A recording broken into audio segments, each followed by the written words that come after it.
Welcome back to WrestleSpective, the channel that just keeps going no matter how unpopular our topics are. And this time around we're doing another film review. This one is particularly interesting to me because it stars one of my Attitude Era favorites, Ken Shamrock. It's 1997's Champions.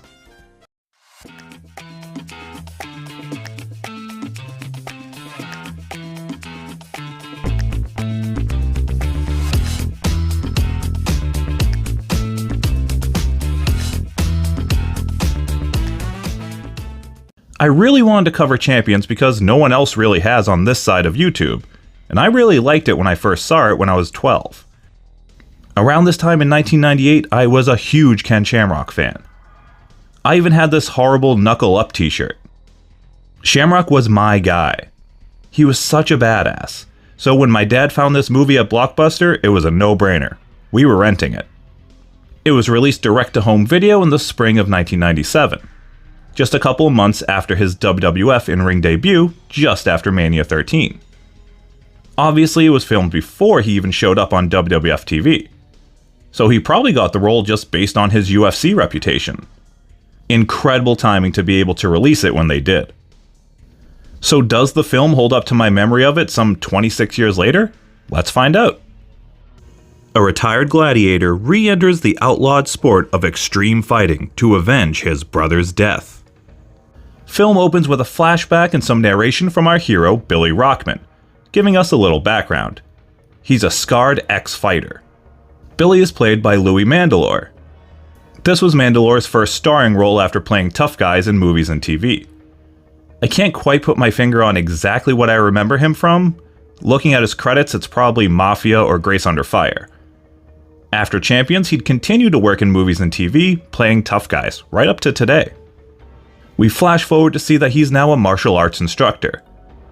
Look at this guy in the back, fantastic mustache. We get a bit more exposition explaining that this world's version of UFC, Terminal Combat, has been banned, and instead fights have moved underground, and now they're to the death. In this same news segment, we're introduced to Terminal Combat promoter Max Brito, who's played by Danny Trejo.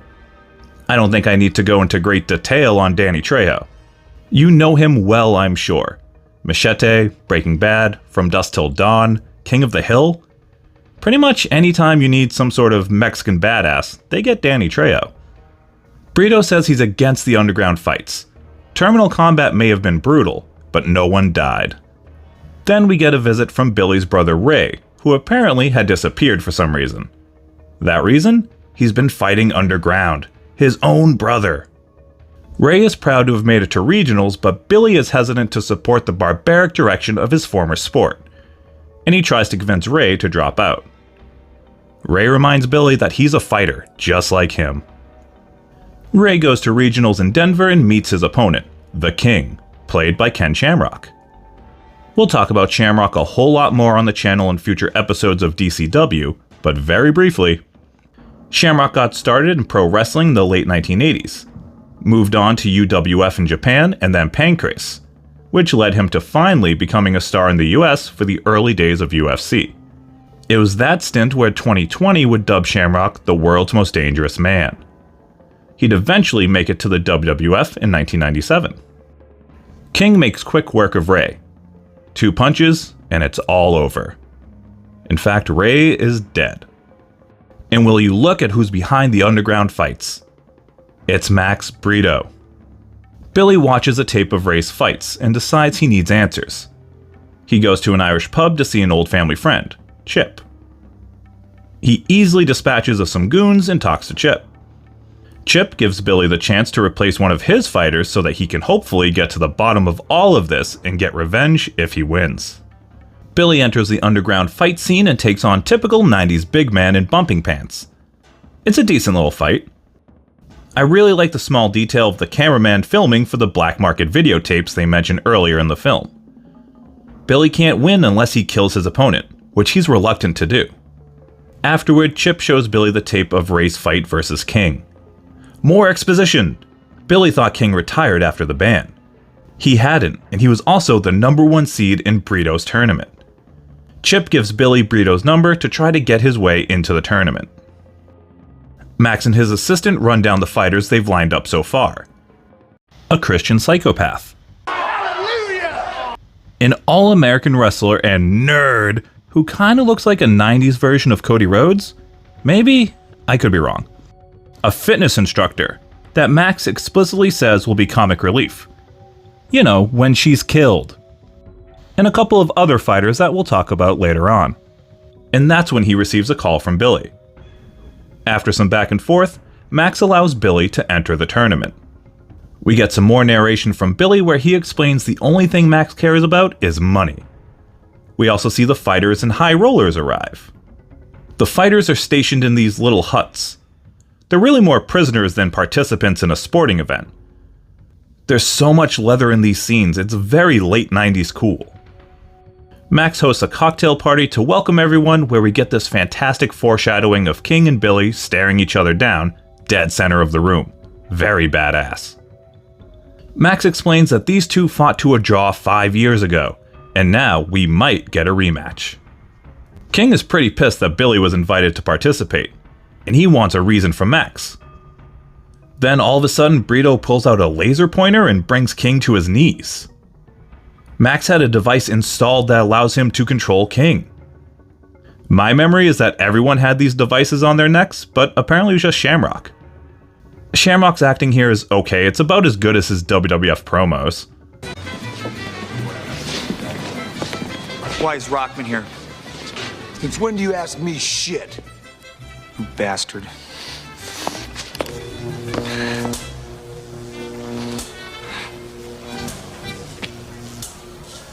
Cop shock implant. Had one at my last trial. Burned like a bitch. The party gets a little too hot for YouTube, so let's fast forward. We have 90s Cody Rhodes here doing some homework when he overhears the comic relief lady crying. She's scared and feels in over her head. He consoles her and they immediately bone, fast forwarding some more. The next day, everyone is in the training room. There's some hullabaloo and this Bible-thumping psychopath gets tased. We skip ahead to the first night of the tournament, which I guess is airing somewhere, somehow, because Chip and the bar are watching it on TV. So these two apparently have a history. The brunette lady was an ex-cop, and tattooed guy assaulted her former partner. So she quit and had him freed by a sketchy senator so she could get revenge. So much is happening in this movie. Brainiac's lady is up first, and she dies. That was quick. King's fight is next, and he wins with ease. Then we get a supercut of all the fighters we've gotten to know winning their fights. As expected. Our next fight is the Jackal versus Mage. Mage is about to get the win when the Jackal cuts him really bad. Max is pissed and disqualifies him. This underground fight to the death tournament still has rules, damn it! King tells Max not to disqualify him, because Jackal is his opponent for tomorrow. Cop lady sneaks to Billy's hut to talk. She's scared now too. Ah, crap, this again, huh? It's more than what she thought it would be. Billy tells her his story and she leaves. Okay, that was a close one. We're back in the cage for Fight Night 2. We get more fights, the expected winners win. Then it's prisoner Vetter versus ex-cop Sergeant Pepper Jones. We learn sketchy senator bet a cool $1 million on Vetter, so he better win. Sergeant Pepper Pearl Harbors Vetter and wails on him non-stop for the win. Next fight sees King getting an easy win blindfolded. Billy is really agonizing over having to kill to win. And then we get some more extended Ken Shamrock acting. It's still fine. Question is, are you the type of man that wants that for his legacy? You better back off. Max has something on you, doesn't he? Yeah, he has something on you. Even if you kill the three of us tomorrow, you're still gonna be his slave, man. Until someone beats you, then what? Nobody beats me. You know, not yet, but someday someone will, then what? What do you think Max is gonna do with you then? I don't fight for fucking Max. Billy apparently rallies the remaining fighters to refuse to fight, so King wins by default. Max refuses their refusal and says they'll all fight tomorrow.